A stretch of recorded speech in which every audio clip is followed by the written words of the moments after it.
I don't know how sharp I'm gonna get this, man.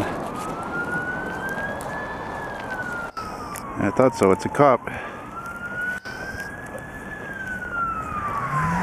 Oh, it's freaking a snowstorm.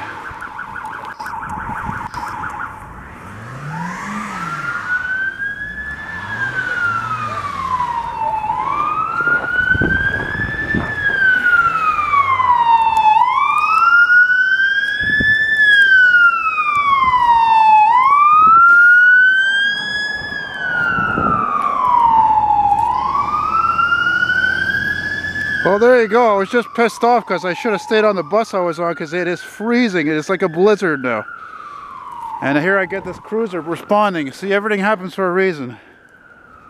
Anyway, the bus was scrapped, so...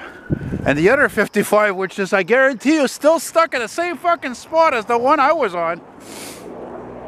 I'm going to tell this guy, you better start walking, my friend, because the buses are low floors, right? They all have to be low floors, so they all get stuck in the snow like the one I was on before, the one you're waiting for. So I hope for you it comes, but don't freeze to death.